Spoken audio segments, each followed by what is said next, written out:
Chilli powder అన్ని రకాల వంటలకు పచ్చళ్లకు సరైన chilli powder. No colour, no chemicals.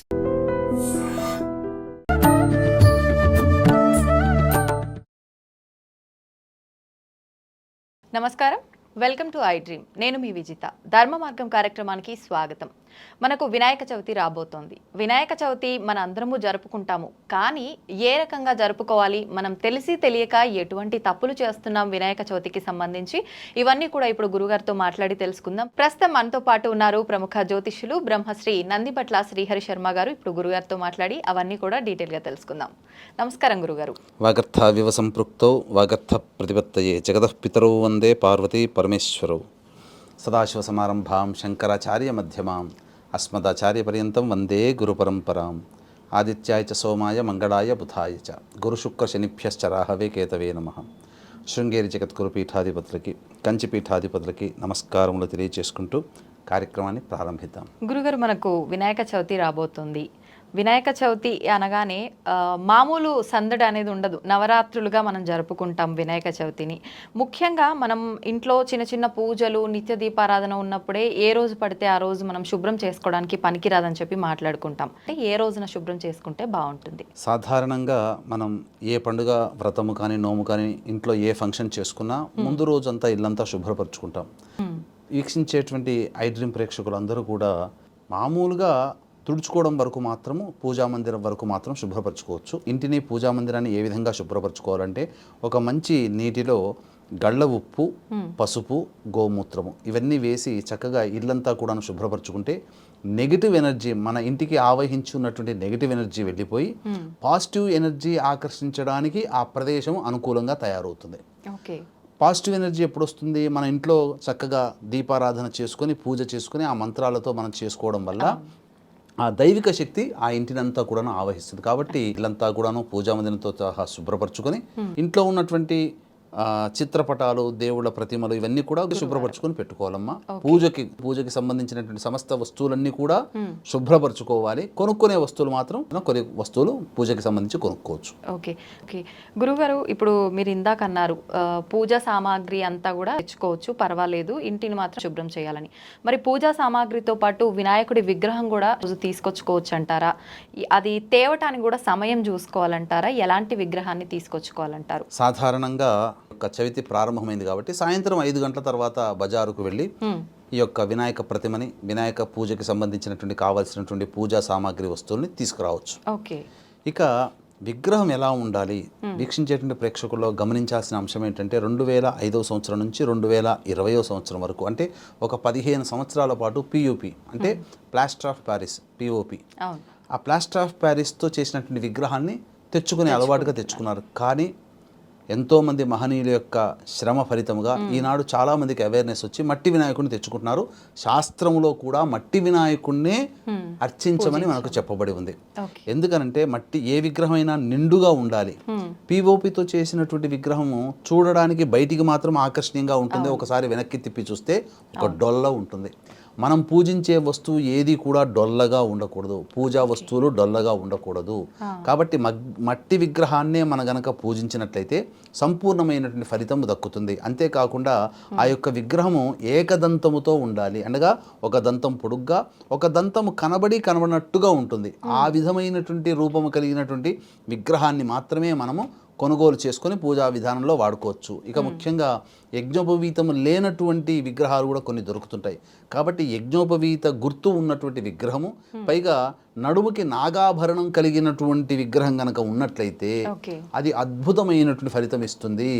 ఎందుకనంటే వినాయకుని యొక్క ప్రతిమా రూపంలో 4 హస్తములు, అభయము, వరదము మరియు ఈ యొక్క పాశము అంకుశం కలిగినటువంటి ఈ విధంగా ఉన్నటువంటి ప్రతిమను, నవ్వుతూ ఉన్నటువంటి విగ్రహాన్ని మనం కొనుగోలు చేసుకోవాలి. కాబట్టి ఈ లక్షణాలు కలిగినటువంటి విగ్రహాన్ని మనం కొనుగోలు చేసుకొని పూజా మందిరంలో పెట్టుకొని వినాయక చవితి రోజున పూజ చేసుకున్నట్లయితే సంపూర్ణమైనటువంటి వినాయకుని యొక్క అనుగ్రహం మనకు కలుగుతుంది. ఓకే గురుగారు, ఇంకొక చిన్న డౌట్. మనం వినాయకుడి విగ్రహం కొనుక్కునేటప్పుడు మీరు చెప్పినవన్నీ ఉండేలా చూసుకోవాలని చెప్పారు. దాంతోపాటు తొండం కూడా కుడివైపున ఉండేలాగా ఉన్న విగ్రహాన్ని మాత్రమే తెచ్చుకోవాలని చెప్పి అంటుంటారు. ఇది నిజమే అంటారా? చాలామందికి ఉండేటువంటి సందేహమేనమ్మా. అయితే తొండము కుడివైపున ఉన్నటువంటి విగ్రహం కలిగింది ఎల్లవేళలా పూజనీయముగా ఉండాలి. అంటే ఎల్లవేళలా పూజనీయత అనేటువంటిది ఎక్కడ ఉంటుంది? దేవాలయంలో ఉంటుంది. ఎందుకంటే 3 కాలాల్లో నిత్యము ధూపదీప నైవేద్యం పంచోపచార పూజా విధానంగా చేయడం జరుగుతుంది. కాబట్టి తొండం కుడివైపున ఉన్నటువంటిది అత్యంత శీఘ్ర ఫలప్రదాత విగ్రహంగా చెప్పబడి ఉంది వినాయకుడికి సంబంధించి. క్షిప్ర గణపతి అని కూడా అంటుంటారు. కాబట్టి ఇక్కడ ఏంటనంటే కేవలం దేవాలయాల్లో మాత్రమే ఈ ఏర్పాటు ఉంటుంది. అన్ని రకాల నైవేద్యాలు పెట్టే ఏర్పాటు మన ఇంట్లో కనుక ఉపాసనా పరులై ఉండి మన ఇంట్లో కూడా మనము కూడా 3 కాలాలలో ఆ యొక్క వినాయకుడికి నైవేద్యము అన్ని రకాలుగా ఉపచారాలు శాస్త్ర ప్రకారము చేసుకోగలిగే వెసులుబాటు ఉంటే ఆ విధంగా కుడివైపు ఉన్నటువంటి విగ్రహాన్ని తొండం కుడివైపుగా ఉన్నటువంటి విగ్రహాన్ని కొనుగోలు చేసి పూజా మందిరంలో పెట్టుకోవచ్చు. అంటే మనం నిత్యం దీపారాధన నైవేద్యం పెట్టాలనుకుంటే విగ్రహం పెట్టుకోవచ్చు ఇంట్లో. పెట్టుకోవచ్చమ్మా, నిమజ్జనం చేయాల్సిన అవసరం లేదు. అయితే ఇక్కడ ప్రధానంగా ఏంటనంటే ఈ యొక్క ఎడమ వైపుకు తిరిగి ఉన్నటువంటి విగ్రహాన్ని అందరూ కూడా పూజించవచ్చు. ఇది కూడా లక్ష్మీప్రదము లాంటిది, ఏం తప్పు కాదు. ఎందుకనంటే దీనికి అంత గొప్పగా పెద్దగా నియమాలంటూ ఏమీ లేవు. సాధారణంగా మనం చేసే పంచోపచారాలు పెట్టి ఆ విధంగా వినాయకుడిని పూజించడంలో ఎటువంటి దోషము లేదు. ఎడం వైపున ఎందుకంటే కలియుగము, అందున ప్రతి వాళ్ళకి రోజుకు లేస్తూనే ఉరుకుల పరుగుల జీవితం. ఆ ఉరుకుల పరుగుల జీవితంలో దైవానికి కేటాయించే సమయం తక్కువైపోయింది. కాబట్టి ఏ పని చేసినప్పటికీ కూడాను నిజాయితీగా భక్తి నిష్టతో గనక చేసినట్లయితే తప్పకుండా ఫలితం వస్తుంది. కానీ అంత భక్తి నిష్ట శ్రద్ధ ఇవన్నీ కూడా ఇప్పుడున్నటువంటి సామాన్య ప్రజలకి లేవు. కాబట్టి సాధారణంగా ఎడం వైపు తొండ ఉన్నటువంటి వినాయక విగ్రహాన్ని గనక తెచ్చుకొని పూజించుకున్నట్లయితే మంచి ఫలితం కలుగుతుంది, శాస్త్రం కూడా ఒప్పుకుంటుంది. అయితే కొన్ని కుటుంబాలలో చాలామంది ఇప్పుడు పిల్లలకి పేర్లు పెట్టడంలో డిఫరెంట్గా ఉండే ఎవరికీ లేని పేర్లు పెట్టుకుంటాము అని ఎట్లయితే కోరికలు గుర్రాలే పరిగెడుతున్నాయో వినాయకుడి విగ్రహాల్లో కూడా ఎవడింట్లో లేనటువంటి వినాయకుడి విగ్రహం మనం తెచ్చుకోవాలని చెప్పి రకరకాల భంగిమల్లో ఉన్నటువంటి విగ్రహాన్ని కొనుగోలు చేస్తున్నారు. అందులో భాగంగా తొండము విషయంలో కొన్ని జాగ్రత్తలు తీసుకోవాలమ్మా. కొన్ని ఎలా ఉంటాయంటే తొండం అమృత కలశాన్ని పట్టుకొని ఇలా చుట్టినట్టుగా ఉండి కిందకి తొండం ఉన్నట్టుగా ఉంటుంది. కొన్ని పైకి తొండంగా చూపినట్టుగా ఉంటుంది. ఎప్పుడు కూడా అలాంటి విగ్రహాన్ని కొనుగోలు చేయకూడదు. ఎందుకంటే తొండము కిందికిగా ఉన్నటువంటి విగ్రహం కొనుగోలు చేస్తే అది యోగ సంబంధించినటువంటి విగ్రహము, యోగనిష్టతో ఉన్నటువంటిది. తొండం పైకి ఉన్నటువంటిది అయితే అది తపోనిష్టతో కలిగినటువంటి విగ్రహము. కాబట్టి యోగనిష్టలో ఉన్నటువంటి వినాయకుడిని తపోనిష్టలో ఉన్నటువంటి వినాయకుడిని కనుక మనం కనుక పిలిచి ఆవాహన చేసి అతనికి యోగ తపోనిష్టలకి భంగం కలిగించామంటే ఆగ్రహానికి గురవుతాము. పైగా దేవతాగ్రహానికి గురైతే పూజ చేయడం వల్ల వచ్చే మంచి మాట దేవుడెరుగు, దానివల్ల చెడు ఫలితాలు కలుగుతాయి. కాబట్టి తొండము ఎడం వైపున ఉన్నటువంటి విగ్రహాన్నే మనం పూజా మందిరంలో సాధారణంగా మనం ఆ వినాయక చవితి రోజున కొనుగోలు చేసి ఆ యొక్క విధానంగా మనం పూజ చేసుకోవచ్చు. కుడివైపున ఉన్నటువంటి వాటికి కానీ తొండము దిగువన అనగా అధోముఖంగా చూస్తున్నట్టుగా ఊర్ధ్వముఖంగా పైకి చూస్తున్నట్టుగా ఉన్నటువంటి విగ్రహాన్ని మనం కొనుగోలు చేయకూడదు. ఓకే, చాలా మందిలో డౌట్ ఉంటుంది. అంటే కొంతమంది సాయంకాలమే విగ్రహ ప్రతిష్టాపన చేసి అప్పుడు పూజలు చేస్తుంటారు, పొద్దంతా చేయకుండా. కొంతమంది పొద్దున్నే సూర్యోదయంతో స్టార్ట్ చేస్తుంటారు పూజ. నిజంగా ఏ టైంలో చేసినప్పటికీ ఏ రోజున చేయాలంటారు? చేసేటప్పుడు సమయం చూసుకోవాలంటారా? ఓకే, అయితే మనకు ముద్గల పురాణాన్ని అనుసరించి వినాయక చవితి యొక్క పూజ ఈ యొక్క మధ్యాహ్న సమయంలో చేసుకోమన్నది. అంటే కాబట్టి ఎటువంటి సమయంలో అంటే రోజున ఉదయం 11 గంటల నుంచి 1:15 లోపల ఈ యొక్క వినాయక చవితి పూజ చేసుకోవచ్చు మనం. అయితే సాధారణంగా మంటపాలలో గనక ఉన్నటువంటి వాళ్ళు వినాయక చవితి పూజ అనేటువంటిది సాధారణంగా సాయంత్రం పూట చేస్తుంటారు. కాబట్టి సాయంత్రం పూట పంచమి తిథి వస్తుంది కాబట్టి అప్పుడు పూజ చేసుకుంటే ఫలితం ఉంటుందా అనే సంశయం కూడా చాలా మందికి ఉంటుంది. ఇందులో సంశయం పడాల్సిన అవసరం లేదు. సూర్యోదయానికి ఏ తిథి ఉందో ఆ రోజంతా కూడా ఆ తిథి మనం చెప్పుకుంటాం. కాబట్టి ఇక విశేషంగా మనకు ఆ పంచమి రోజున చేసినటువంటి అనే భావన లేకుండా, దోషం తొలగిపోకుండా మనకు పూజా ఫలితం మనకు దక్కాలి అని అంటే పంచమీయుక్త చతుర్థ్యాం తిథౌ అని చెప్పి సంకల్పంలో గనక చెప్పుకున్నట్లయితే తప్పకుండా ఆ యొక్క వినాయక చవితి రోజునే మనం పూజ చేసినటువంటి ఫలితం మనకు సాయంత్రం పూట మంటపాలలో ఇంట్లో చేసుకున్నట్టయితే ఉదయం 11 నుంచి 1:15 మధ్యలో పూజ చేసుకోవాలమ్మా. ఓకే గురుగారు, పూజ చేయటం వరకు ఓకే. ఈ మధ్య కాలంలో వింటున్నాము వినాయకునికి సంబంధించిన పూజ ఏదైనా సరే మగవారు చేస్తేనే మంచిది, శుభం కలుగుతుంది, ఆడవారు చేయడానికి పనికిరాదు అని చెప్పి. నిజంగా భగవంతుని పూజించడానికి ఆడ మగ అనే భేదం చూసుకోవాలంటారా? అటువంటిది ఏమీ లేదమ్మా. ఎందుకనంటే ఆడ మగ చిన్న పెద్ద వితంతువులు ఇలా అందరూ కూడా చేసుకోగలిగేటువంటి పూజ. వితంతువులు కూడా చేసుకోవచ్చమ్మా. అంటే ఏంటి, వితంతువులు కూడా చేసుకుంటే ఏంటంటే భవిష్యత్ ఉత్తర జన్మలో దీర్ఘాయుష్మంతుడైనటువంటి భర్తతో కలిసి పూజ చేసుకునే అర్హత కలిగినటువంటి జన్మ వితంతువు జన్మ ఎత్తుతుంది. కాబట్టి ఇక్కడ వితంతువు అని చెప్పి చిన్నతనంగా చూడాల్సిన అవసరం లేదు, పూర్వ సువాసినులు అని అనవచ్చు. ఎందుకంటే ప్రతి వాళ్ళు మానవులే కాబట్టి కొన్ని కర్మవశాత్తు కొన్ని ఇబ్బందులు కలుగుతాయి జీవితంలో, అంత మాత్రాన వాళ్ళని తీసిపోలేరు. అలాగే రావణుడి యొక్క తల్లి కైకసి మహాశివ భక్త పరాయణురాలు. మరి ఆమె ప్రతిరోజు కూడాను సముద్రం దగ్గరికి వచ్చి సైక తెలంగాణ ఏర్పాటు చేసి పూజ చేసింది అని అంటే ఆమె ఖచ్చితంగా పూజ చేసే ముందు గణపతి పూజ చేసి ఉంటుంది కదా. ఎందుకంటే ఆమె ప్రతిరోజు శివార్చన చేసేది, శివాభిషేకం చేసుకునేది, ఖచ్చితంగా గణపతి పూజ. కాబట్టి వీక్షించేటువంటి ప్రేక్షకులు వితంతువులు కూడా చేసుకోవచ్చు. అయితే ఇక్కడ ప్రధానంగా మగవాళ్లే చేసుకోవాలి, ఆడవాళ్ళు చేయకూడదు అనేటువంటి యొక్క ప్రచారం చాలా ప్రసార మాధ్యమాల్లో జరుగుతుంది. పురుషులు కాకుండా స్త్రీలు కూడా ఈ యొక్క పూజ చేసుకోవచ్చు. ఎందుకనంటే ఇది అందరికీ సంబంధించినటువంటి పూజ కాబట్టి అన్ని సంశయాలు వదిలి స్త్రీ పురుష భేదం లేకుండా అన్ని వర్ణాల వారు, అన్ని కులాల వారు, మతాల వారు కూడా ఈ పూజ చేసుకోవచ్చు. ఓకే గురుగారు, నేనే అడగాలనుకున్నా యాక్చువల్గా వితంతువుల గురించి పూజ చేయొచ్చా అని. దాంతోపాటు ఆడవారు బహిష్టు సమయంలో కానీ, ఏటి సూతకంలో ఉన్న వాళ్ళు కానీ, ఇలాంటి వాళ్ళు కూడా ఆ కుటుంబ సభ్యులు ఈ పూజా విధానాన్ని ఆచరించవచ్చు అంటారా? ఏటి సూతకం అనేటువంటిది కనుక చూసుకుంటే చాలామందికి కన్ఫ్యూజన్ ఉందమ్మా. ఏంటనంటే ఇప్పుడు ఒక ఇంట్లో నలుగురు అన్నదమ్ములు ఉంటారనుకోండి, అన్నయ్య గతించారనుకోండి, అన్నయ్య గతించినప్పుడు ఆ అన్నయ్య భార్య పిల్లలకి మాత్రమే ఏటి సూతకం ఉంటుంది. ఓకే, ఈ అన్నదమ్ములు కూడా ఏటి సూతకంలో పాలు పంచుకుంటారు. అవును, తప్పమ్మా. వాళ్ళకి ఈ అన్నదమ్ములకి 11 రోజులు మాత్రమే ఉంటుంది మైల. కానీ అన్నయ్య చనిపోయినందుకు వీళ్ళు కూడా ఏటి సూతకం వరకు కూడా పూజలు చేసుకోరు, అది తప్పు. అయితే ఏటి సూతకంలో ఉన్నటువంటి వాళ్ళు ఈ యొక్క నోములు వ్రతాలు సంవత్సరీకం అయ్యేంత వరకు చేసుకోకూడదని మనకు శాస్త్రం చెప్పబడి ఉంది. మరి అటువంటి వాళ్ళు ఎలా దేవుని పూజ అంటే దేవుని పూజ జరుగుతున్న ప్లేస్లోకి వెళ్ళి చూడవచ్చు. దేవుని పూజ జరుగుతున్నప్పుడు ఇప్పుడు గణపతి చందాలని రాస్తారు, లేదా ఆ గణపతి పూజలో భాగంగా అవసరమయ్యే పూజా సామాగ్రికి వాళ్ళు డబ్బులు ఇచ్చినట్లయితే అందులో పాలు పంచుకున్నా చాలు, ఆ గణపతి పూజ చేసిన ఫలితం దక్కుతుంది. అది మరి గర్భిణీ స్త్రీలు ఉన్న వాళ్ళు, గర్భిణీ స్త్రీలు ఉన్నటువంటి వాళ్ళకైతే ఒక ధర్మశాస్త్రాలు, కొన్ని ధర్మశాస్త్రాల ప్రకారము 5వ నెల వచ్చిన తర్వాత, కొన్ని ధర్మశాస్త్రాల ప్రకారం 7వ నెల వచ్చిన తర్వాత పురిటి సూతకం ఉంటుంది. కాబట్టి ఆయా ప్రాంత ఆచారాన్ని బట్టి ఈ యొక్క సంబంధించినటువంటి ఏటి సూతకంలో ఉన్న వాళ్ళు సంవత్సరం పాటు చేసుకోకూడదు. గర్భిణీ స్త్రీలు కూడా ఆ యొక్క ఆచార సాంప్రదాయాన్ని అనుసరించి 7వ నెల పడ్డ తర్వాతనైనా, 5వ నెల పడ్డ తర్వాతనైనా ఈ విధంగా పూజకి అర్హురాలు కారు కాబట్టి మీ భర్త చేతగా ఈ యొక్క కార్యక్రమ విధానాన్ని చేసుకోవచ్చు. అలాగే బహిష్టు అయినటువంటి, ఎందుకంటే ఎంతో ఆశతో ప్రేమతో ఇంటిల్లి పాదులందరూ కూడా, ముఖ్యంగా ఇల్లాలు ఎంతో కష్టపడి ఇల్లునంతా శుభ్రం చేసుకుని పూజా మందిరాన్ని ఏర్పాటు చేసి భర్త పిల్లలతో కలిసి ఆనందంగా ఈ యొక్క వ్రతాన్ని చేసుకోవాలనే ఆలోచన చాలామంది స్త్రీలకు ఉంటుంది. కానీ ప్రకృతి ధర్మం, మనం పిలిస్తే వచ్చేది కాదు, పొమ్మంటే పోయేది కాదు. కాబట్టి ప్రకృతి ధర్మంగా వచ్చేటువంటి దాన్ని మనం ఆపలేము. కాబట్టి ఆ విధంగా ప్రకృతి ధర్మంగా వచ్చినటువంటి రజస్వల బహిష్టు సమయంలో ఆ యొక్క ఇంటిలో పూజా మందిరంలో ఆ స్త్రీ ఎప్పుడు కూడాను తిరగాడకూడదు, ఏ వస్తువును కూడా ముట్టుకోకూడదు. ఈ యొక్క స్త్రీకి 3 రోజుల వరకు నిషేధం అనేటువంటిది ఉంది, అసలు ఇంట్లో ఏ విధంగా కూడా కలపకూడదు. 4వ రోజున ఇంటిని శుభ్రం చేసుకోవడానికి, 5వ రోజున పూజాది కార్యక్రమాలు చేసుకుని పాలు పంచుకోవడానికి ఈ యొక్క సంబంధించినటువంటి శాస్త్రం వెసులుబాటు కలిగించింది. కాబట్టి బహిష్టు అయినటువంటి స్త్రీలు ఈ యొక్క పూజా విధానంలో పాల్గొనకూడదు, ఆ పూజా విధానం దరిదాపుల్లో కూడా ఉండకూడదు అని చెప్పవచ్చు. గురుగారు, వినాయకుడి పూజ అనగానే ముఖ్యంగా పత్రాలతో, 21 పత్రాలతో స్వామివారిని ఆ రోజు అర్చిస్తూ ఉంటాము. అయితే ప్రత్యేకంగా ఆ 21 పత్రాలతోటే పూజ చేస్తేనే ఆ ఫలితం అనేది మనకు వస్తుందా? ఒకవేళ ఆ పత్రాలు దొరకని పక్షంలో 21 పత్రాలతో చేయలేని వారు అంతే ఫలితాన్ని పొందాలంటే దానికి ఇంకొక ఉపాయం ఏదైనా ఉందంటారా? మనకు వినాయక చవితిలోనే పత్రి పూజ అనేటువంటిది ఒక వినాయక చవితిలోనే ఉంటుంది. 21 పత్రాలు, 21 పత్రాలు.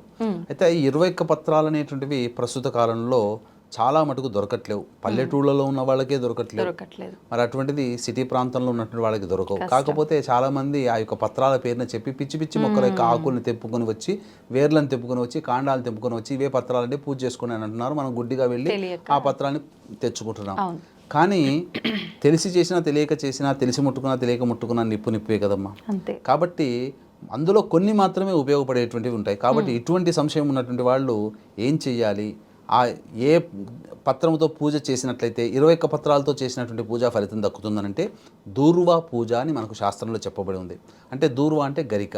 కాబట్టి గరికని సాధారణంగా ఏం చేస్తారంటే కొట్లలో కొనుక్కొచ్చుకోవడమో లేకపోతే ఇంటి చుట్టుపక్కల ఎక్కడైనా కనబడితే తీసుకొని రావడం జరుగుతుంది.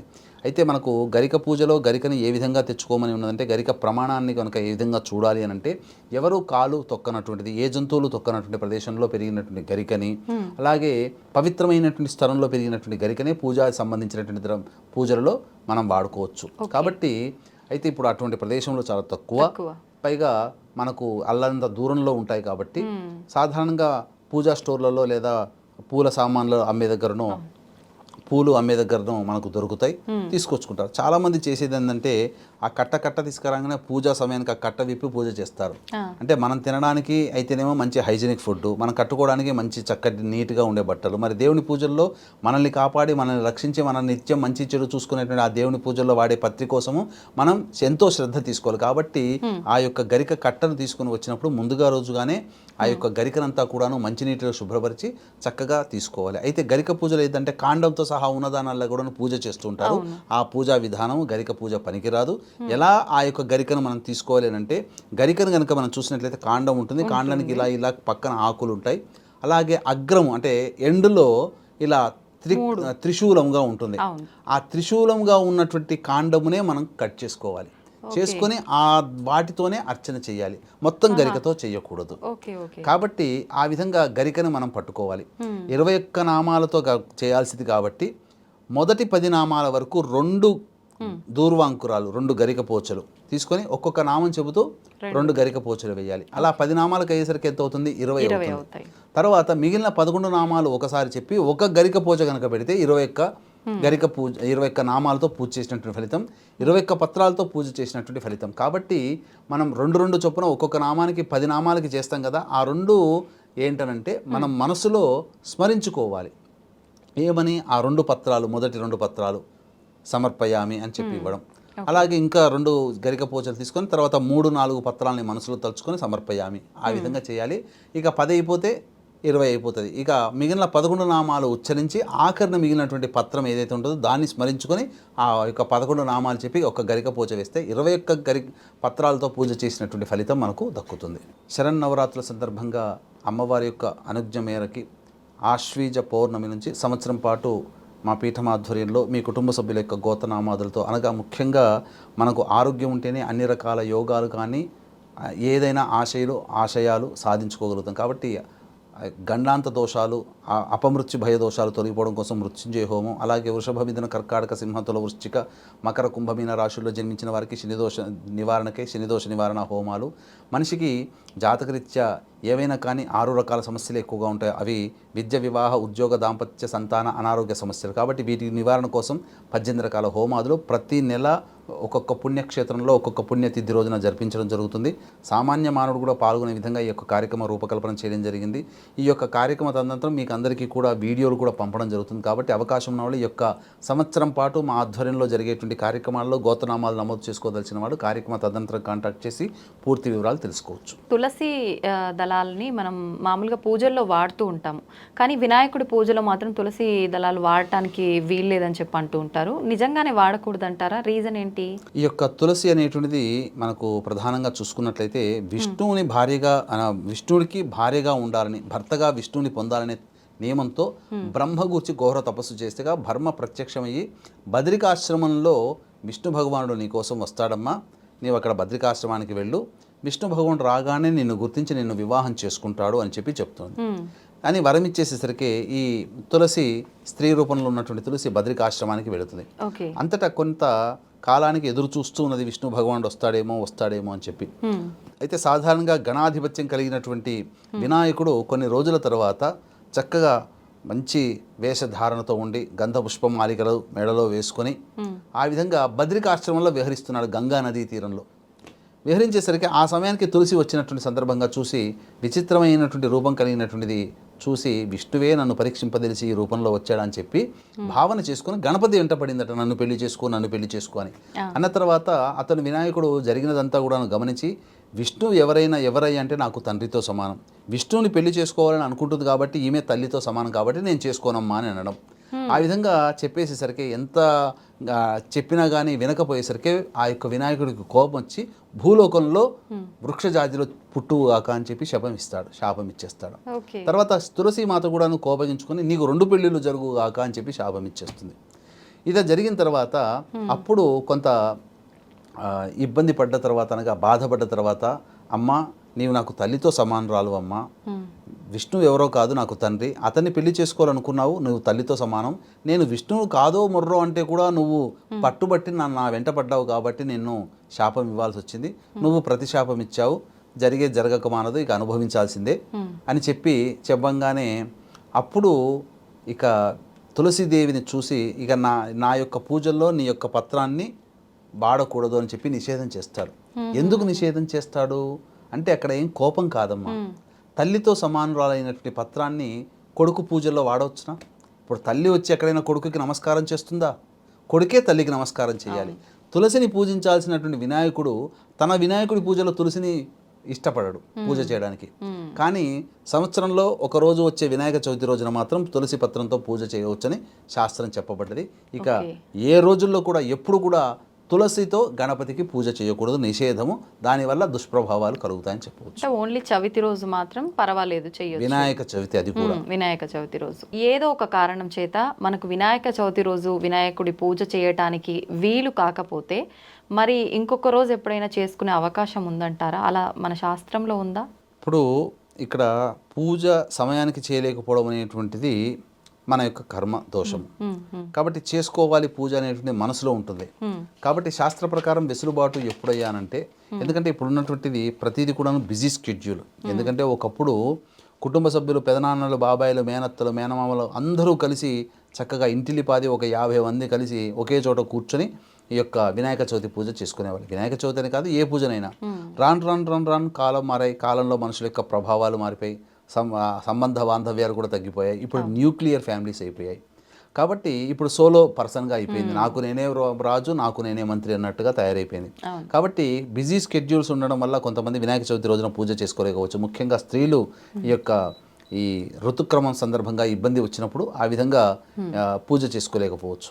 కాబట్టి అటువంటి వాళ్ళు ఏం చేయాలంటే, భాద్రపద మాసము పౌర్ణమి తర్వాత వచ్చే సంకష్టహర చతుర్థి రోజున, వినాయక చవితి రోజున ఏ విధంగానైతే మనం పూజ చేసుకొని దైవానుగ్రహాన్ని పొందుతామో ఆ విధంగా సంకష్టహర చతుర్థి భాద్రమాసంలో పౌర్ణమి తర్వాత వచ్చేటువంటి రోజున పూజ చేసుకొని ఆ దైవానుగ్రహాన్ని పొందవచ్చు. వినాయక చవితి రోజున చేసినటువంటి పూజా ఫలితమే మనం పొందుతామని చెప్పవచ్చు. అంటే ఆ రోజు విగ్రహం పెట్టి అలానే చేసుకోవచ్చు.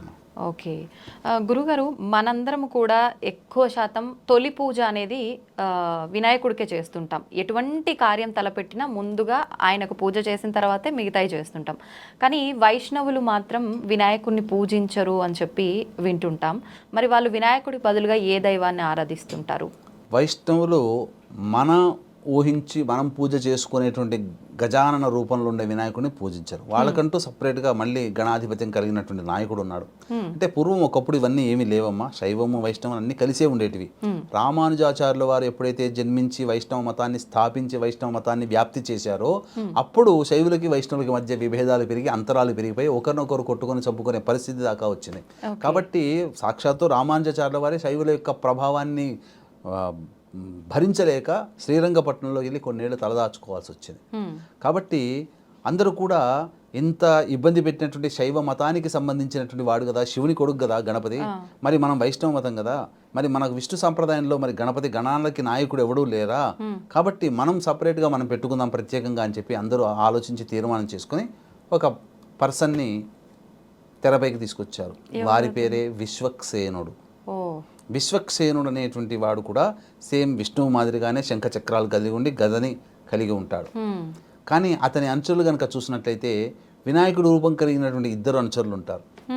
అంటే ఏంటి, శైవ మతం మీద మనం ఆధిపత్యం చేసాం, మన సహాయకులు వినాయకుడు రూపంతో ఉన్నవాళ్ళు, అంటే గణపతే మనకు సహాయంగా ఉన్నాడు, మనం పెట్టినటువంటి విశ్వక్సేనుడు అనే భావాన్ని తీసుకొచ్చే విధంగా ఆ యొక్క విశ్వక్సేనుని సృష్టించారు. ఎక్కడ ఏం వేదంలో కూడా విశ్వక్సేనుడు యొక్క ప్రస్తావన ఉండదు. వైష్ణవ మతం ఏర్పడిన తర్వాత విశ్వక్సేనుడు గణాలకి నాయకుడుగా నియమింపబడ్డాడు. అయితే ప్రధానంగా మనం కొలిచేటువంటి గణనాథుడు ఏనుగు ముఖంతో ఉంటే ఈ యొక్క వైష్ణవులు కొలిచేటువంటి గణనాథుడైనటువంటి విశ్వక్సేనుడు మనుష్య రూపంలో ఉంటాడని శాస్త్రం చెప్పబడింది. ఓకే. గురుగారు, ముఖ్యంగా మనకు వినాయక చవితి పూజ రోజు పాలవెల్లి అని కడుతూ ఉంటాము, రకరకాల పండ్లన్నీ కూడా కట్టి. అసలు ఇది వేరే పూజల్లో ఎక్కువగా వాడినట్టుగా అయితే ఎక్కడా చూడలేదు. ఎందుకని ప్రత్యేకించి వినాయక పూజలోనే వాడతాం? దీని ప్రత్యేకత ఏంటంటారు? పాలవెల్లిలు అనగా ఈ యొక్క వినాయకుడి మీద ఆచ్ఛాదన రూపంలో పైన కడతారు. దానికి అనేక రకాలైనటువంటి వివిధ రకాల పండ్లు, కూరగాయలు, ఆకుకూరలు ఇవన్నీ పెడతారు. అంటే ఇక్కడ దీనికి సంబంధించినటువంటి సృష్టికి సంబంధించిన ఒక గాథ కూడా ఉందమ్మా. బ్రహ్మ సృష్టిని ప్రారంభించాలనే ఉద్దేశంతో అనేక విధాలుగా ప్రయత్నం చేశాడు. ఎన్ని సృష్టి కార్యక్రమాలు చేసినా ఫలితాన్ని పొందలేకపోతున్నాడు. ఎప్పుడు కూడా ఆటంకాలు ఎదురవుతున్నాయి. అలాగే ప్రతి దాంట్లో కూడా సృష్టి క్రమం రావట్లేదు.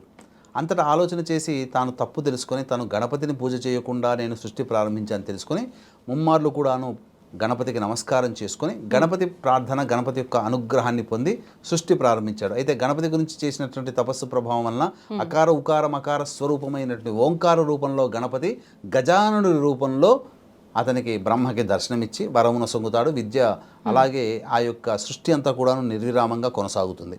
కాబట్టి ఈ సృష్టి అనగా ఈ సృష్టి క్రమం ఎలా ఏర్పడుతుందమ్మా? మనిషి పుట్టుక లేదా జీవం పుట్టుక. ఆ జీవం మనుగడకి కావాల్సినటువంటి సౌకర్యాలన్నీ కూడాను అనగా ఆకులు, అలమలు, కాయగూరలు, పండ్లు, పుష్పాలు ఇవన్నీ కూడా ఏ జీవికి మనుగడకి అవసరమో ఆ జీవికి సంబంధించిన పదార్థం అనేటువంటి. కాబట్టి సృష్టిలో ఈ యొక్క జీవి మనుగడను సూచించేటువంటి అనగా మనుషులకి కావాల్సినటువంటి పండ్లు, కూరగాయలు, ఆకుకూరలు అవన్నీ కూడాను సృష్టి క్రమంలో ఉండే విధంగా ఏర్పాటు చేయడం అనగా పాలవెల్లిలో కట్టడము.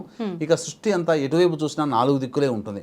అందుకని చతురస్రాకారంగా పాలవెల్లిని ఏర్పాటు చేస్తారు, గుండ్రంగా కంటే కూడా.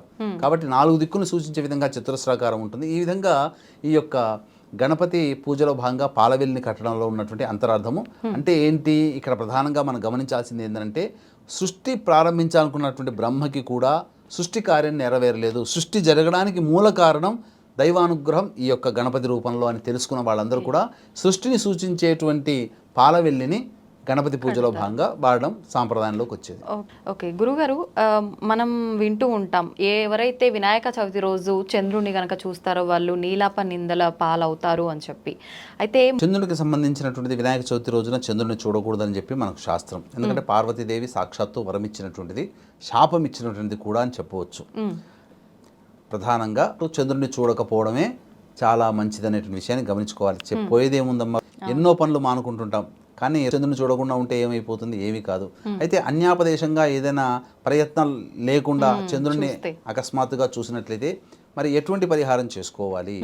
కాబట్టి ఎవరైనా అనుకోని విధంగా చంద్రుడిని కనుక చూసినట్లయితే ఆకాశంలో ఆ వినాయక చవితి రోజున అనగా 6వ తారీఖు మధ్యాహ్నం 3 గంటల నుంచి 7వ తారీఖు మొత్తం కూడా అప్పుడు ఏం చేయాలంటే, మనం ఎట్లాగో పొద్దున పూట కథ ఇవన్నీ చెప్పుకుంటాం కదా, పూజా కథ. ఈ యొక్క కథలో భాగంగా ఉన్నటువంటి శమంతకోపాఖ్యానము అని ఉంటుంది. అనగా ఆ సంబంధించినటువంటి చంద్రబింబాన్ని వెండి గిన్నెలో కృష్ణ భగవాన్ వారు చూస్తారు పాలు పితుతుండగా. సత్రాజిత్తు అపరాధం మోస్తాడు ఏమని, నా యొక్క బంగారు మణిని ఇచ్చేటువంటి శమంతక మణిని అపహరించి తీసుకెళ్ళాడని. కాబట్టి అది నేను తీసుకెళ్ళలేదు అని చెప్పి నిరూపించడం కోసం ఆ యొక్క మణిని వెతుకులాటలో భాగంగా జాంబవంతుని గృహానికి చేరుకోవడం, జాంబవంతుడితో యుద్ధం చేయడం, తర్వాత ఇవన్నీ కూడా తిరిగి మణిని తీసుకొచ్చి ఇవ్వడం, ఆ విధంగా తన ప్రయత్నం చేసి నీలాపనిందలు పోగొట్టుకోవడం. అయితే భగవంతుడు అనేటువంటి వాడికి శక్తివంతుడు, దైవానుగ్రహం ఉంది కాబట్టి చేసుకోగలుగుతాడు. మరి మనలాంటి సామాన్య మానవులు ఇలా ఏ విధంగా చేసుకోవాలనుకున్నప్పుడు ఈ విధంగా మనం పూజ చేసుకుంటాము, అందులో వ్రతం చేస్తాం. ఆ వ్రతంలో భాగంగా ఉన్నటువంటి యొక్క కథని శమంతకోపాఖ్యానము అనేటువంటి కథని చక్కగా ముమ్మార్లు చదివి ఆ యొక్క వినాయకుడి దగ్గర పూజ చేసి ఉంటారు కదా, పూజ చేసినప్పుడు ఇచ్చినటువంటి ఆ యొక్క అక్షితలను ఎత్తులో వేసుకొని 11 సార్లు గుంజీలు తీసి ఇంటికి వెళ్ళిపోవచ్చు. ఈ విధంగా చేసినట్లయితే ఆ యొక్క దృష్టి దోషం అనేటువంటిది తొలగిపోతుంది. ఓకే గురుగారు, ముఖ్యంగా వినాయకుడు ప్రీతికరమైన నైవేద్యాలు ఆయన ఎక్కువగా తింటుంటాడని చెప్పి మనం కథలో వింటుంటాము. ఆయన తిని ఆ పొట్టంతా ఉబ్బిపోయినట్టుగా ఉండడం చూసే చంద్రుడు నవ్వటం వల్లనే ఆ చవితి చంద్రుడిని చూడొద్దనే దోషం కూడా వచ్చింది అని అంటుంటాము. అయితే అటువంటి ఆయనకి నిజంగా ప్రీతికరమైన నైవేద్యం అంటే ఏది? మామూలుగా 21 రకాల నైవేద్యాలు, 16 రకాల నైవేద్యాలు నివేదన చేయాలని చెప్పి చెప్తుంటారు. కానీ ముఖ్యంగా ఆయనకు ప్రీతికరమైనది ఏంటి? ప్రధానంగా ఈ యొక్క వినాయకుడికి ప్రీతికరమైనటువంటి నైవేద్యము మోదకాలు. కాబట్టి ఆ రోజున మోదకాలని వండి ఆవు నేతిలో వండి ఆ విధంగా మోదకాలు నైవేద్యంగా పెడితే వినాయకుడు చాలా సంతోషిస్తాడు. అయితే చాలామంది ఏమనుకుంటారనంటే 21 నైవేద్యాలు, 16 నైవేద్యాలు, 11 నైవేద్యాలు, 9 రకాలు, 7 రకాలు, 5 రకాల నైవేద్యాలు అని అంటుంటారు. కానీ వాస్తవానికి మోదకాలు ఒక్కటి పెడితే చాలమ్మా. ఇక రెండవ పక్షంలో అయితే వినాయకుడికి ఈ యొక్క సంబంధించినటువంటి ఉండ్రాళ్ళు లేదా బెల్లం ముద్ద ఇవి నైవేద్యంగా పెట్టవచ్చమ్మా. అయితే ప్రధానంగా కొబ్బరి బెల్లంతో చేసినటువంటి కొబ్బరి ఉండల్ని కూడా నైవేద్యంగా పెట్టవచ్చు. ఈ విధంగా పెట్టినట్టయితే చాలు. పెద్ద పెద్దగా నైవేద్యాలు పెట్టాల్సినటువంటి అవసరం లేదు. మనం లఘుగానే నైవేద్యం పెట్టి ఆ యొక్క వినాయకుడి అనుగ్రహాన్ని పొందవచ్చమ్మా. ఓకే గురుగారు, చెరకు గడ, మొక్కజొన్న ఇవి కూడా వినాయకుడి దగ్గర పెడుతుంటారు కదా, అవి కూడా పెట్టాల్సిన అవసరం ఉందంట. ఈ కాలానికి సంబంధించి వచ్చేటువంటిది మొక్కజొన్న అటువంటి పంటలు. అలాగే చెరుకు గడ సహజంగానే ప్రీతి. ఎందుకంటే ఏ ఏనుకైనా చెరుకు పంటను చూస్తే నచ్చుతుంది, పంట నాశనం చేసేస్తుంది, పూర్తిగా తినేస్తుంది. కాబట్టి ఈ యొక్క చెరుకు నైవేద్యం అనేటువంటిది, చెరుకు ద్వారా తయారైనటువంటి బెల్లం నైవేద్యం కనుక పెట్టినా కానీ ఆ యొక్క వినాయకుడికి సంతోషం పడుతుందని చెప్పవచ్చు. ఓకే గురుగారు, ముఖ్యంగా ఇంట్లో వినాయకుడిని పెట్టి పూజ చేసే వాళ్ళు ముందుగా పసుపుతో చేసిన గణపతిని పూజించిన తర్వాతే మనం విగ్రహాన్ని ఆరాధించాలంటుంటారు కదా, అది నిజమేనా? ఇక్కడ ప్రధానంగా గమనించాల్సినటువంటి అంశం ఏంటంటే పసుపుతో చేసినటువంటి హరిద్రా గణపతిని ముందుగా మనం పూజ చేసి తర్వాత మళ్ళీ గణపతి పూజ చేసుకోవాలి. చాలా మంది ఇది తెలియక ఏంటంటే డైరెక్ట్గా గణపతి పూజ చేస్తారు. ఎందుకు పసుపు గణపతి ఆ యొక్క వినాయకుడికి ఇష్టము అనంటే అమ్మవారు నలుగు పెట్టుకునే సందర్భంలో ఆ పిండి ముద్దకి ప్రాణం పోసి బాలుడుగా సృష్టించింది. ఆ యొక్క నలుగు పిండిలో ఖచ్చితంగా హరిద్ర అంటే పసుపును కలుపుతాం కదమ్మా. ఆ విధంగా పసుపుతో చేసినటువంటి గణపతిని ముందుగా పూజ చేసి ధూపదీప నైవేద్యాలు ఇచ్చిన తర్వాత మళ్ళీ మనం ఆ యొక్క వినాయక చవితి రోజున తెచ్చుకున్నటువంటి విగ్రహానికి మళ్ళీ సంకల్పానుసారంగా ఆ యొక్క పూజా విధానం తీసుకోవాలి. గురుగారు, కలశ స్థాపన చేయాలా, కలశాన్ని ఆరాధించాలా, వినాయక చవితి రోజు కలశం పెట్టాల్సిన అవసరం ఉందా? ఇక్కడ వ్రతం చేసేటప్పుడు వినాయక చవితి రోజున కలశం పెట్టుకునే ఆనవాయితీ ఆచార సాంప్రదాయం ఉన్నటువంటి కుటుంబాల వాళ్ళు ఆ విధంగా కలశం పెట్టుకోవచ్చమ్మా. ఒకవేళ గనక కలశం పెట్టుకునే ఆరాధన లేకపోయినా సాధారణంగానైనా కానీ ఈ యొక్క వినాయకుడు పూజ చేసుకోవచ్చు. కలశం పెట్టుకోవాలనే నియమం ఏమాత్రం లేదమ్మా. వినాయక చవితి రోజు పూజా విధానం ఎలాగో ఆచరిస్తాము. పూజ అయిపోయిన తర్వాత అనంతరం వినాయక కథ విన్నా వినకపోయినా పర్వాలేదంటారా? వినాల్సిందేనా? ఖచ్చితంగా వినాయకుడి పూజలో భాగంగా వ్రతం అయిపోయిన తర్వాత ఖచ్చితంగా వ్రత కథ వినవలసిందే. వ్రత కథ వినకుండా చేసినటువంటి ఏ వ్రతం కూడా, అసలు వ్రతం ఏ వ్రతమైనా, సత్యనారాయణ వ్రతమైనా, ఉమాశంకరి గౌరీ వ్రతమైనా, వినాయక వ్రతమైనా, వరలక్ష్మి వ్రతమైనా, ఏదైనా ఖచ్చితంగా మనకు తెలిసినదైనప్పటికీ కూడా ఆ కథలో భాగంగా, ఆ యొక్క పూజలో భాగంగా ఈ యొక్క కథని మనం చదివి తీరవలసిందే. ఇప్పుడు కథ చదవకపోతే ఏమైందని సత్యనారాయణ స్వామి వ్రత కథలో మనకు తెలుసు. వైశ్యుడు అనేటువంటి యొక్క సాధు అనేటువంటి వైశ్యుడు పిల్ల పుడితే వ్రతం చేసుకుంటా, పెద్దగా అయితే వ్రతం చేసుకుంటా, పెళ్లి చేశాక వ్రతం చేసుకుంటా అని అంటుంటారు. ఈ విధంగా కాలయాపన చేస్తుండడం. అయితే కొంతకాలానికి అష్ట కష్టాలు పడి ఇంటికి తిరిగి వస్తుంటారు మామాళ్ళు. ఆ సమయంలో ఆ వైశ్యుని కూతురైనటువంటి కళావతి చక్కగా పూజ చేసుకుంటుంది. భర్తను వచ్చాడని తెలుసుకున్నటువంటిది ఆ పూజ మధ్యలోనే వెనక్కి వెళ్ళిపోయి భర్త కోసం వెళుతుంది. అప్పుడు ఆ సమయంలో కోపోద్రిక్తుడైనటువంటి ఆ యొక్క సత్యనారాయణ స్వామి భర్త ఉన్నటువంటి పడవని పూర్తిగా మునిగేటట్టుగా చేస్తాడు. తర్వాత అందరూ విచారించి బాధపడి నువ్వేమన్నా పూజలు ఏమైనా తప్పు చేసామో, ఇంతకుముందు పూజ చేసుకుంటున్నావు కదా అంటే, అప్పుడు నేను కథ వినకుండా వచ్చి ఈ విధంగా ఉన్నానమ్మా అంటే అప్పుడు మళ్ళీ వెళ్ళి పూజ చేసుకొని మళ్ళీ పూజ ప్రారంభించి ఆ యొక్క వినాయక సత్యనారాయణ స్వామి యొక్క వ్రత కథ అంతా విని భర్తను చూడడానికి వెళ్ళగానే భర్త ఉన్నటువంటి పడవ తేలుతూ కనిపించింది. కాబట్టి ఇక్కడ వ్రత కథ అనేటువంటిది చాలా ప్రాముఖ్యత ఉన్నది. కాబట్టి మనకన్నీ తెలిసినప్పటికీ కూడా వ్రతం చేసుకున్న తర్వాత ఖచ్చితంగా ఆఖరున వ్రత కథ వినవలసిందే. వ్రత కథ విని ఆ యొక్క అక్షితలు గణపతి పాదాల దగ్గర వేయవలసిందే. ఓకే గురుగారు, ఇదంతా అయిపోయిన తర్వాత ఆఖరణ గుంజిళ్ళు తీస్తుంటారు. అంటే మేము తెలిసి తెలియక చేసిన తప్పులు ఏమైనా ఉంటే క్షమించమని అడగటమా, లేదంటే ఇంకేదైనా ఆంతర్యం ఉందంటారా? ఈ యొక్క గుంజిళ్ళు తీయడం అనేటువంటిది ఏంటంటే మనకు ఎందుకు పెట్టారు అని అంటే, ఈ గుంజిళ్ళు తీస్తున్నప్పుడు రక్త ప్రసరణ మన శరీరం అంతా తాకుతుంది, రక్త ప్రసరణ పెరుగుతుంది. అలాగే బుద్ధి దగ్గర కూడా న్యూరాన్స్ యాక్టివేట్ అవుతాయి, తద్వారా జ్ఞాపక శక్తి పెరుగుతుంది. అయితే వృద్ధాప్యంలో వచ్చేటువంటి కీళ్ళ నొప్పులను నివారిస్తుంది. అందుకని పూర్వకాలంలో చాలామంది వినాయకుడి దగ్గరికి వెళ్ళగానే గుంజీలు తీస్తుంటారు. చిన్నపిల్లల్లో పాఠశాలలో కూడా చిన్నతనంలో మనం గుంజీళ్ళు చూసి ఉండవచ్చు. కాబట్టి ఇవంటి శిక్షకి సంబంధించినటువంటిది. కాబట్టి ఖచ్చితంగా గణపతి దగ్గర ఈ యొక్క గుంజీళ్ళు తీసుకొని ఇష్ట సంఖ్య రూపంలో 3, 5, 9, 7 ఇలా ఇష్ట సంఖ్య రూపంలో గణపతి దగ్గర పూజలో భాగంగా గుంజీళ్ళు తీయవచ్చునమ్మా. సంతోషం గురుగారు, చాలా మంచి విషయాలు తెలియజేశారు. కొన్ని అంటే అసలు చాలా మందికి తెలీదు ఇలా చెయ్యొచ్చా ఇలా చేయకూడదా అని చెప్పి. చాలా మంది వినాయక చవితి రోజు పాలవెల్లి లేకుండానే పూజ కూడా చేస్తుంటారు. అసలు నిజంగా పాలవెల్లి ఎందుకు పెట్టాలి, ఇలాంటి ఆసక్తికర విషయాలన్నీ కూడా మా అందరికీ తెలియజేసినందుకు ధన్యవాదాలు గురుగారు. సాధారణంగా మనందరం కూడా వినాయక చవితి రోజు అష్టోత్తర పూజ చేస్తూ ఉంటాము. కానీ మనం అనుకున్న సంకల్పం నెరవేరి అనుకున్న పనులు తొందరగా జరిగి నెరవేరాలన్నా, ఆయన అనుగ్రహం మనందరికీ చక్కగా ఉండాలన్నా కూడా ఎటువంటి అష్టోత్తరంతో పూజ చేస్తే బాగుంటుందంటారు, రెగ్యులర్గా చేసేది కాకుండా? ఇక్కడ ప్రత్యేకంగా ఏ దేవత పూజ చేసినప్పటికైనప్పటికీ కూడానమ్మా షోడశోపచార విధానంగా పూజ చేస్తారు ఎక్కడైనా కానీ. ఈ షోడశోపచార విధానంలో దేవత ఆహ్వానము, ప్రాణప్రతిష్ఠ, స్నానము, వస్త్రము, యజ్ఞోపవీతము, గంధము, అలంకరణము ఇవన్నీ సాధారణంగా చేసేది. కానీ ఈ షోడశోపచారాల్లో ప్రత్యేకమైనది గుండెకాయ లాంటిది, అత్యంత దేవతకి అత్యంత ప్రీతికరమైనటువంటిది అష్టోత్తర పూజ. ఈ యొక్క ప్రతి దేవత పూజ చేసుకునేటప్పుడు అష్టోత్తర పూజ చేసుకుంటుంటాం. ఒక్కొక్క దేవతకి ఒక్కొక్క అష్టోత్తరం ఉంటుంది. ఈ యొక్క గణపతికి గకార అష్టోత్తరం అనేటువంటిది ఉందమ్మా, చాలా ప్రభావవంతమైనది. ఈ యొక్క గకార అష్టోత్తరముతో పూజ చేసినటువంటి ఎవరైతే పూజ చేసుకుంటారో వాళ్ళకి ఆ వినాయకుని యొక్క అనుగ్రహం సంపూర్ణంగా కలుగుతుంది. మరి వేల సంవత్సరాల నుంచి ఇప్పుడు మనం సాధారణంగా చేసుకునే అష్టోత్తర పూజ ఉంది కదా అని అంటే అది ఉంది. కాబట్టి ఈ యొక్క వినాయక చవితి రోజున పూజ చేసుకునేటువంటి వాళ్ళు సాధారణంగా వ్రతకల్పనలో ఉన్నటువంటి గణపతి అష్టోత్తర పూజ చేసుకోవచ్చు. కానీ ప్రత్యేకించి గకార అష్టోత్తరం అంటే గణపతి అంటేనే ఓం గం గణపతయే నమః అంటే గానే అక్షరం ఈ యొక్క గణపతికి సంబంధించినటువంటిది. ఈ యొక్క అష్టోత్తరము ప్రతి నామము కూడా మొదలు గా అనే అక్షరంతో ప్రారంభమవుతుంది. కాబట్టి గణపతికి అత్యంత ప్రీతికరమైనటువంటిది ఈ గకార గణపతి యొక్క అష్టోత్తర పూజ ఎవరైతే చేసుకుంటారో, సాధారణంగా గణపతి ఉపాసన చేసుకుంటారు కదా, మూలమంత్ర ఉపాసన. ఆ మూలమంత్ర ఉపాసనలో 1000 సార్లు జపం చేస్తే ఎంత ఫలితం ఉంటుందో ఈ గకార అష్టోత్తరంతో ఒక్కసారి పూజ చేసినా, ఈ గకార అష్టోత్తరాన్ని ఒక్కసారి చదివినా అంతే ఫలితం వస్తుంది. కాబట్టి సామాన్య మానవులకి కూడా ఉపాసనా పరులు చేసినటువంటి మంత్రం యొక్క ఫలితాన్ని ఏ విధంగా పొందుతారో అటువంటిది కూడా ఈ సామాన్య మానవులు కూడా అందించాలనేటువంటి యొక్క సదుద్దేశంతో ఈ యొక్క గకార అష్టోత్తర పూజ మన ఐడ్రీమ్ ప్రేక్షకులకి అందివ్వదలిచామమ్మా. కాబట్టి వీక్షించేటువంటి ప్రేక్షకులు ఈ యొక్క వీడియోని మీరు లైక్ చేసుకొని సేవ్ చేసుకోండి, లేదా మీ యొక్క బంధువులకు అందరికీ కూడా ఈ వీడియో షేర్ చేయండి. ఎందుకనంటే మీరు సాధారణంగా గణపతి పూజ చేసుకుంటుంటారు.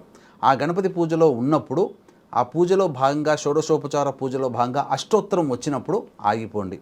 ఈ వీడియో మీరు సేవ్ చేసుకుంటారు కదా, దాన్ని మళ్ళీ ఆన్ చేసుకోండి. అప్పుడు నేను నామాల్ని చక్కగా స్పష్టంగా చదువుతాను. ప్రతి నామాన్ని మీరు వింటూ ఆ యొక్క నామాన్ని గణపతికి ఆ పూజ చేస్తున్న భావంతో ఒక్కొక్క అష్టోత్తరంతో అనగా ఒక్కొక్క నామంతో పూజ చేస్తుంటాం. మీరు కూడా ఆ విధంగా అష్టోత్తర పూజ చేసుకోవచ్చు. అయితే వీక్షించేటువంటి ప్రేక్షకులకి గమనిక, శరన్నవరాత్రుల సందర్భంగా అమ్మవారి యొక్క ఆజ్ఞ మేరకు ఈ యొక్క ఆశ్వీజ మాసం పౌర్ణమి నుంచి మళ్ళీ తిరిగి వచ్చే సంవత్సరం భాద్రపద మాసం పౌర్ణమి వరకు కూడా సంవత్సరం పాటు మీ కుటుంబ సభ్యుల గోతనామాదులతో హోమాది కార్యక్రమాలు చేయడం జరుగుతుంది. అందులో భాగంగా ప్రతి మనిషి కూడాను ఆరోగ్యంగా ఉండాలి, గండ దోషాలు తొలగిపోవాలి, అపమృత్యు భయ దోషాలు తొలగిపోవాలి. ప్రతి పుట్టిన రోజున ఖచ్చితంగా ఈ యొక్క మృత్యుంజయ హోమం చేసుకోమన్నది. కాబట్టి మృత్యుంజయ హోమము వృషభ, మిథున, కర్కాటక, సింహతుల, వృశ్చిక, మకర, కుంభమీన రాశుల్లో జన్మించినటువంటి వారికి శనిదోష నివారణ హోమాలు, మరియు ఏ వ్యక్తికైనప్పటికీ కూడా జాతకరీత్యా 6 రకాల సమస్యలు ప్రధానంగా ఉంటాయి. అవి విద్య, వివాహ, ఉద్యోగ, దాంపత్య, అనారోగ్య సమస్యలు. కాబట్టి వీటికి 18 రకాల హోమాదులు ఈ యొక్క కార్యక్రమంలో భాగంగా చేయించడం జరుగుతుంది.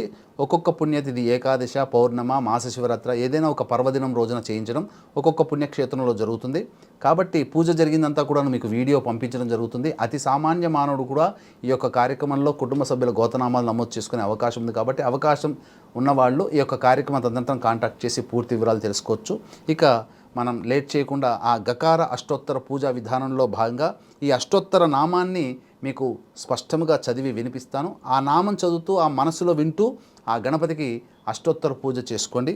మనం చూసినట్లయితే ఓం గకార రూపాయ నమః, ఓం గంబీజాయ నమః ఓం గణేశాయ నమః ఓం గణవందితాయ నమః ఓం గణాయ నమః ఓం గణ్యాయ నమః ఓం గణనాతీత సద్గుణాయ నమః ఓం గగనాదికసృజే నమః ఓం గంగాసుతాయ నమః ఓం గంగాసుతార్చితాయ నమః ఓం గంగాధర ప్రీతికరాయ నమః ఓం గవీషేఢ్యాయ నమః ఓం గదాపహాయ నమః ఓం గదాధరసుతాయ నమః ఓం గద్యపద్యాత్మక కవిత్వదాయ నమః ఓం గజస్యాయ నమః ఓం గజలక్ష్మీపతే నమః ఓం గజవాజిరథప్రదాయ నమః ఓం గంజానిరతశిక్షాకృతయే నమః ఓం గణితజ్ఞాయ నమః ఓం గండదానాంచితాయ నమః ఓం గంత్రే నమః ఓం గండోపలసమాకృతయే నమః ఓం గగనవ్యాపకాయ నమః ఓం గమ్యాయ నమః ఓం గమనాదివివర్జితాయ నమః ఓం గండదోషహరాయ నమః ఓం గండభ్రమద్భ్రమరకుండలాయ నమః ఓం గతాగతజ్ఞాయ నమః ఓం గతిదాయ నమః ఓం గతమృత్యవే నమః ఓం గతోద్భవాయ నమః ఓం గంధప్రియాయ నమః ఓం గంధవాహాయ నమః ఓం గంధసింధురబృందగాయ నమః ఓం గంధాదిపూజితాయ నమః ఓం గవ్యభోక్త్రే నమః ఓం గర్గాదిసన్నుతాయ నమః ఓం గరిష్ఠాయ నమః ఓం గరభిదే నమః ఓం గర్వహరాయ నమః ఓం గరళిభూషణాయ నమః ఓం గవిష్ఠాయ నమః ఓం గర్జితారావాయ నమః ఓం గంభీరహృదయాయ నమః ఓం గదినే నమః ఓం గలత్కుష్ఠహరాయ నమః ఓం గర్భప్రదాయ నమః ఓం గర్భార్భరక్షకాయ నమః ఓం గర్భధారాయ నమః ఓం గర్భవాసి శిశుజ్ఞానప్రదాయ నమః ఓం గురుత్మత్తుల్య జవనాయ నమః ఓం గరుడధ్వజవందితాయ నమః ఓం గయేడితాయ నమః ఓం గయాశ్రాద్ధఫలదాయ నమః ఓం గయాకృతయే నమః ఓం గదాధరావతారిణే నమః ఓం గంధర్వనగరార్చితాయ నమః ఓం గంధర్వగానసంతుష్టాయ నమః ఓం గరుడాగ్రజవందితాయ నమః ఓం గణరాత్రసమారాధ్యాయ నమః ఓం గర్హణాస్తుతిసామ్యధియే నమః ఓం గర్తాభనాభయే నమః ఓం గవ్యూతిదీర్ఘతుండాయ నమః ఓం గభస్తిమతే నమః ఓం గర్హితాచారదూరాయ నమః ఓం గరుడోపలభూషితాయ నమః ఓం గజారి విక్రమాయ నమః ఓం గంధమూషవాజినే నమః ఓం గతశ్రమాయ నమః ఓం గవేషణీయాయ నమః ఓం గహనాయ నమః ఓం గహనస్థమునిస్తుతాయ నమః ఓం గవయచ్ఛిదే నమః ఓం గండకభిదే నమః ఓం గహ్వరాపధవారణాయ నమః ఓం గజతంతాయుధాయ నమః ఓం గర్జద్రిపుఘ్నాయ నమః ఓం గజకర్ణికాయ నమః ఓం గజచర్మామయచ్ఛేత్రే నమః ఓం గణాధ్యక్షాయ నమః ఓం గణార్చితాయ నమః ఓం గణికానర్తనప్రీతాయ నమః ఓం గచ్చతే నమః ఓం గంధఫలీప్రియాయ నమః ఓం గంధకాదిరసాధీశాయ నమః ఓం గణకానందదాయకాయ నమః ఓం గరభాదిజనుర్హర్త్రే నమః ఓం గండకీ గాహనోత్సుకాయ నమః ఓం గండూషీకృతవారాశయే నమః ఓం గరిమాలఘిమాదిదాయ నమః ఓం గవాక్షవత్సౌధవాసినే నమః ఓం గర్భితాయ నమః ఓం గర్భిణీనుతాయ నమః ఓం గంధమాదనశైలాభాయ నమః ఓం గండభేరుండవిక్రమాయ నమః ఓం గజితాయ నమః ఓం గద్గదారావసంస్తుతాయ నమః ఓం గహ్వరీపతయే నమః ఓం గజేశాయ నమః ఓం గరీయసే నమః ఓం గద్యేడ్యాయ నమః ఓం గతభిదే నమః ఓం గదితాగమాయ నమః ఓం గర్హిణీయ గుణాభావాయ నమః ఓం గంగాదికశుచిప్రదాయ నమః ఓం గణనాతీత విద్యాశ్రీ బలాయుష్యాదిదాయకాయ నమః. మొత్తానికి గాతో కూడిన ఈ అష్టోత్తరాలతో పూజ చేస్తే గనక ఆయన అనుగ్రహాన్ని మనం తొందరగా పొందే అవకాశం ఉంటుందంటారు. అవునమ్మా, తప్పకుండా ఈ యొక్క వీక్షించేటువంటి ప్రేక్షకులు ఈ వీడియోని గణపతి అష్టోత్తర పూజ చేసే సందర్భంలో వాడుకొని చక్కగా గణపతి యొక్క అష్టోత్తర పూజ చేసుకున్నట్లయితే గణపతి యొక్క అనుగ్రహం సంపూర్ణంగా కలుగుతుంది అని చెప్పడంలో ఏమాత్రం సందేహం లేదమ్మా. సంతోషం గురుగారు, చాలా మంచి విషయాన్ని తెలియజేశారు మా అందరికీ కూడా. ఈ అష్టోత్తరంతో పూజ చేసుకుంటే సంకల్పం అనేది తొందరగా నెరవేరుతుంది అని చెప్పి. ధన్యవాదాలు. సర్వం Shri Umamaheshwara పరబ్రహ్మార్పణమస్తు. And for more videos, Please subscribe to iDream. Please subscribe to iDream. Please subscribe iDream. And please subscribe to iDream. For more videos, subscribe to iDream. please like, share and subscribe to the channel. Congratulations, iDream. Subscribe to iDream. Subscribe to iDream.